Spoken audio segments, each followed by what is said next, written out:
Au jour d'épreuve, 10 méditations sur le sens chrétien de l'épreuve. La participation aux souffrances du Christ, condition de la gloire éternelle. Nos souffrances, nos expiations, nos efforts à faire le bien, après avoir rétabli ici-bas l'ordre pour permettre à la vie du Christ de croître et d'augmenter en nous, assure à notre âme une part de la gloire céleste. Rappelez-vous la conversation qu'avaient deux disciples s'en allant à Emmaüs au lendemain de la Passion.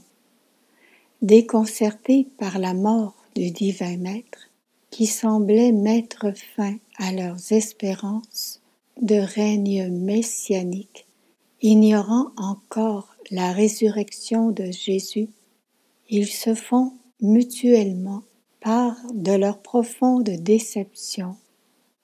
Le Christ se joint à eux sous une figure étrangère et leur demande le sujet de leur entretien. Et après avoir entendu l'expression de leur découragement, nous espérions, ô hommes sans intelligence, ô cœur lent à croire, leur reproche-t-il. Aussitôt, ne fallait-il pas que le Christ souffrît toutes ces choses avant d'entrer dans sa gloire? Il en est de même pour nous. Nous devons participer aux souffrances du Christ pour partager sa gloire.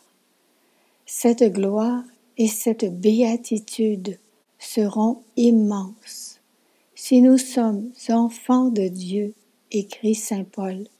Nous sommes ses héritiers et les co-héritiers du Christ, si toutefois nous souffrons avec lui pour être glorifiés avec lui.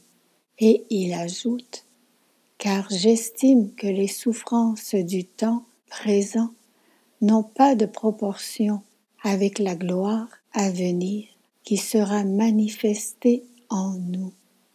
C'est pourquoi, dans la mesure où nous participons aux souffrances du Christ, réjouissons-nous car lorsque la gloire du Christ sera manifestée au dernier jour, nous serons aussi dans l'allégresse.